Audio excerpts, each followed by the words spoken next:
Oi, pessoal. Hoje a gente fala sobre sistemas político-econômico, que é um tema bem interessante de se debater na geografia, especialmente a linha da geografia humana, tá? Sistema político-econômico, ele influencia em todo o nosso processo, seja na formação da demografia, né, na constituição das características populacionais, seja na distribuição, na geração da renda e na sua consequente distribuição. Então, é importante estar atenta aos sistemas econômicos, de onde eles surgem, o sistema político-econômico, de onde eles surgem e quais são as suas consequências para a atual sociedade, tá ok? É o sistema político-econômico que orienta a organização de uma sociedade e seu espaço, estabelece as relações entre os indivíduos no processo de produção. Os dois principais sistemas que nós conhecemos são o capitalismo e o socialismo. Perceba que a gente já está falando de questões bem específicas, né?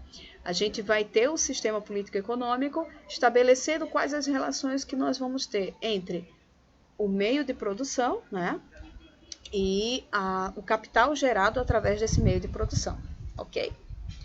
O capitalismo é um sistema em que predomina a propriedade privada e a busca constante pelo lucro e pela acumulação do capital também, que vai se manifestar na forma de bens e dinheiro, ou seja, propriedades, empresas, investimentos e dinheiro propriamente dito.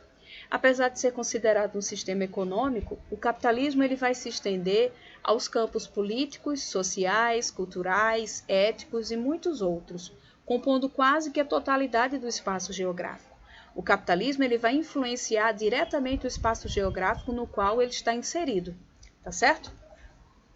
A base para a formação, consolidação e continuidade do sistema capitalista é a divisão da sociedade em classes. O capitalismo ele vai classificar a sociedade de acordo com o seu poder aquisitivo, de acordo com o seu capital, de acordo com o que cada indivíduo possui entre bens ou se não possui esses bens e o capital, ok?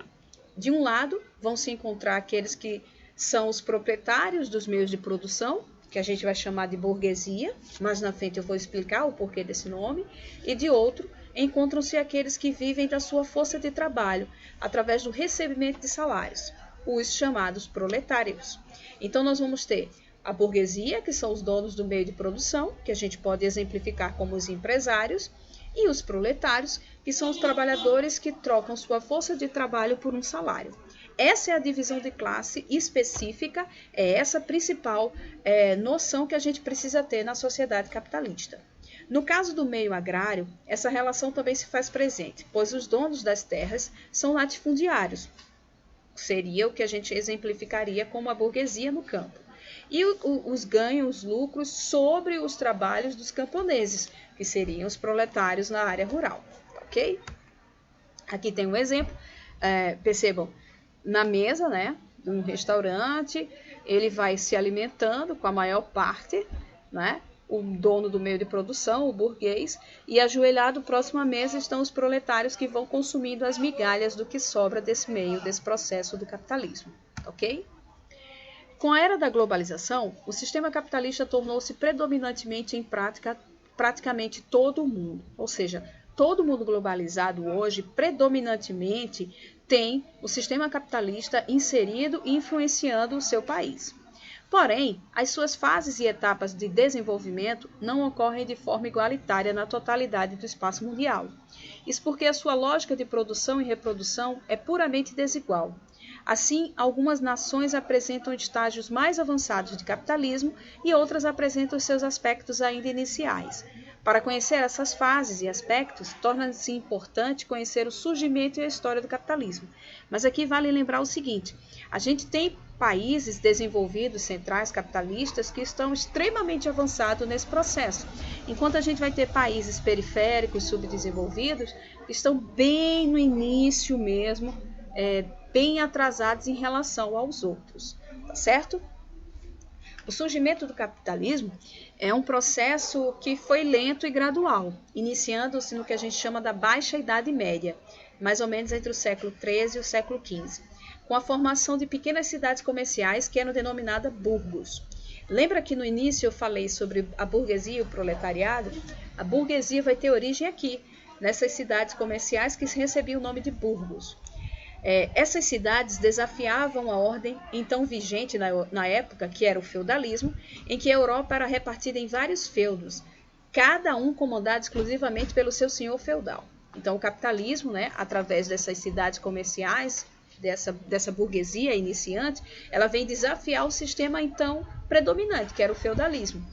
A usura era condenada pela Igreja Católica, a instituição mais poderosa na Idade Média. A gente está falando de um período em que a Igreja Católica tinha um poder absurdo sobre o cenário global, o que vai dificultar ainda mais o nascimento do novo sistema capitalista, que vai se encontrar em certa emergência.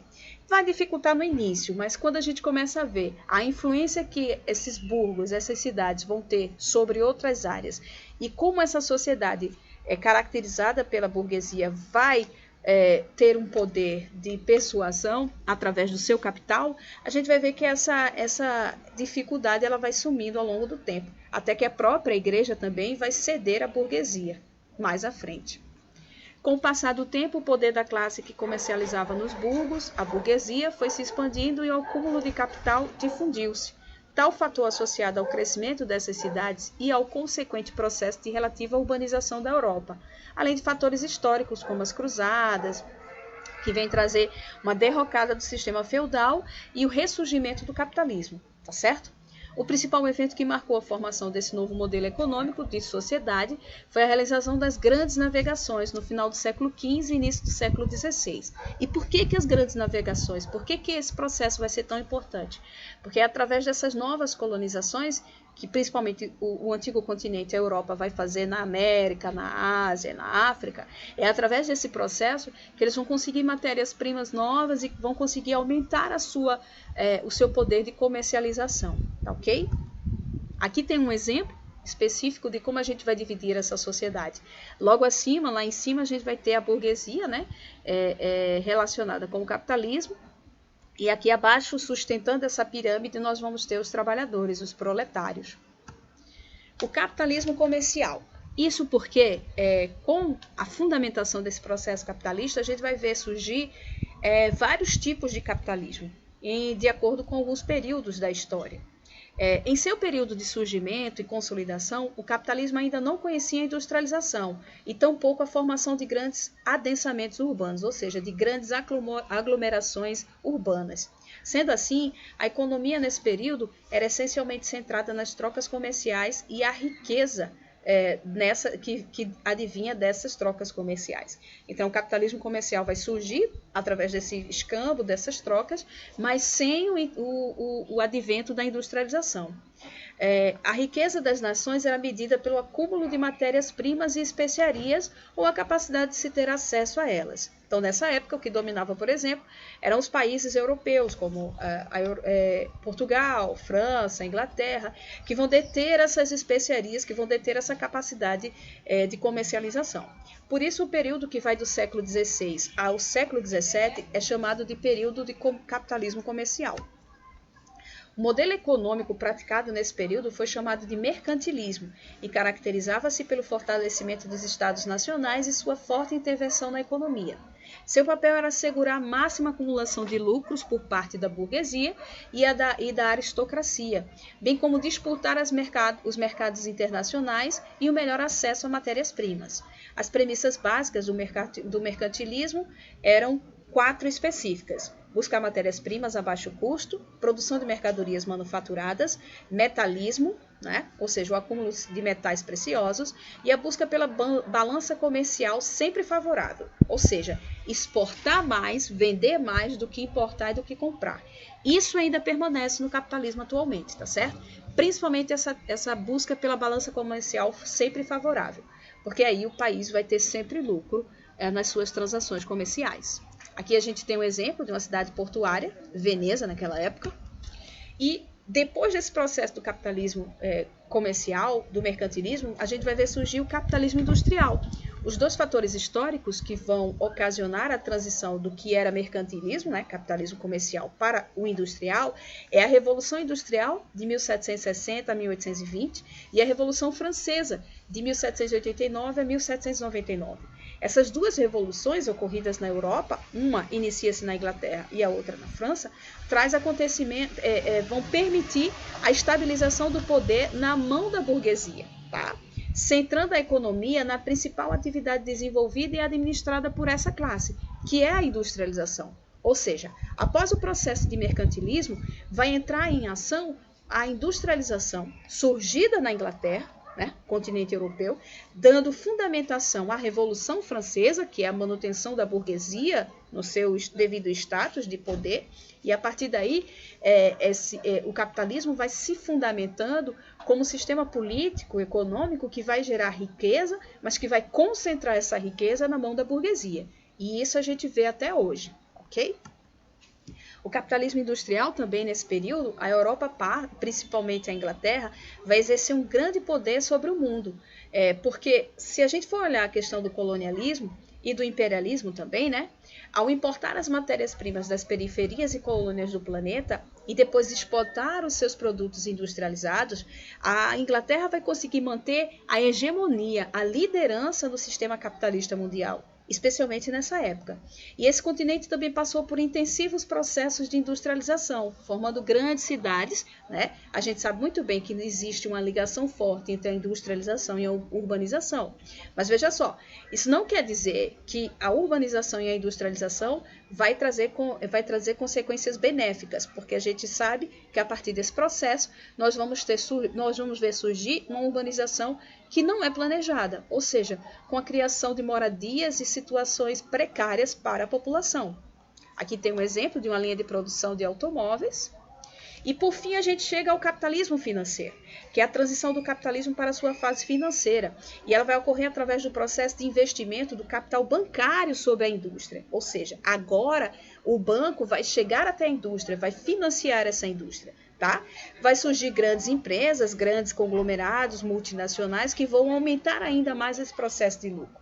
A economia não estava mais centrada nas práticas industriais, mas nas práticas especulativas e financeiras, ou seja, o que vai denominar esse período de capitalismo financeiro é a obtenção do lucro através da especulação, através dos juros exorbitantes que os bancos cobram hoje em dia.